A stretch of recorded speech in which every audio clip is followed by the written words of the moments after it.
Bonjour à tous, aujourd'hui on va parler sport et environnement à l'occasion de l'Odyssée Massalia. Sur notre plateau, Emmanuel Constant, le président du Team Malmousse, qui organise ce bel événement de nage en eau libre, un événement totalement éco-responsable. Bonjour. Bonjour Eric. Alors parlez-nous de cette deuxième édition qui aura lieu donc dimanche. Alors Odyssée Massalia, c'est une compétition de nage en eau libre effectivement qui est organisée au sud-est de Marseille, village des Goudes, pas loin du Cap Croisette.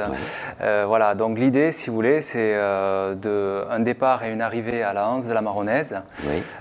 Et donc il y a deux parcours si vous voulez. Il y a un parcours de 5,2 km. Bon ça c'est réservé aux initiés, hein, aux bons nageurs. C'est plutôt réservé aux bons nageurs, oui, tout à fait, aux compétiteurs et ceux qui sont entraînés.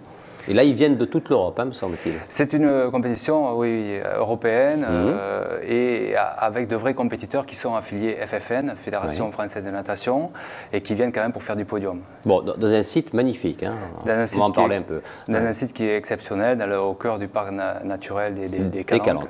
Deuxième course, donc 5 km 2, non, 1 km 5, pardon.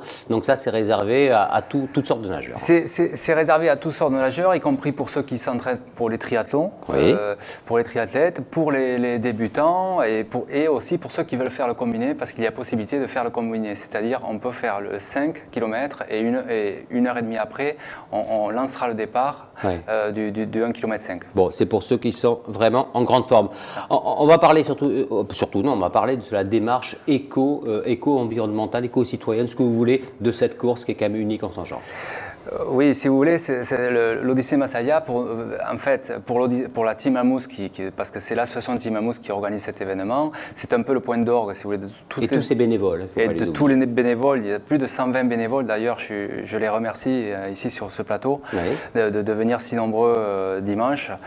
Voilà, c'est un peu le point d'orgue de toutes nos actions, si vous voulez, de sensibilisation et de protection du littoral que nous faisons toute l'année avec cette association.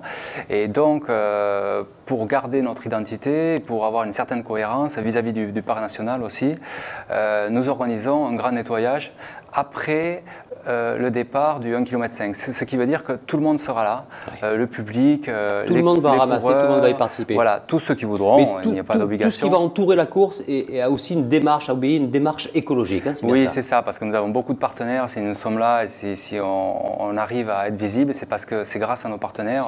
Plus de 10 stands partenaires, si vous voulez, de tout corps, Palana Environnement, Un Océan de Vie qui participera au nettoyage sous-marin avec des bateaux en mer. BioVert qui alimente tous les nageurs. Les ravitaillements seront totalement bio. Totalement bio, avec BioVert qui est basé dans le 8e magasin indépendant. Nous avons le Vieux Campeur aussi qui nous supporte et bien sûr Bleu Tomate qui vous aide en termes de communication. Voilà, c'est ça, tout à fait. Donc évidemment, on peut s'y rendre en vélo, les toilettes seront sèches, pas de sac plastique, covoiturage, tout est prévu pour que ce soit vraiment écolo du début à la fin. Voilà, on fait du mieux qu'on peut et je pense qu'au fil des éditions, nous allons aller encore un peu plus loin, mais effectivement, oui. Dernière question, Emmanuel, est très claire. Peut-on encore s'inscrire pour dimanche? Oui, nous pouvons nous inscrire encore au 1 km 5 via le site KMS. Ok, merci beaucoup. On rappelle, l'Odyssée Massalia, c'est dimanche matin au départ des Goudes. Merci à tous.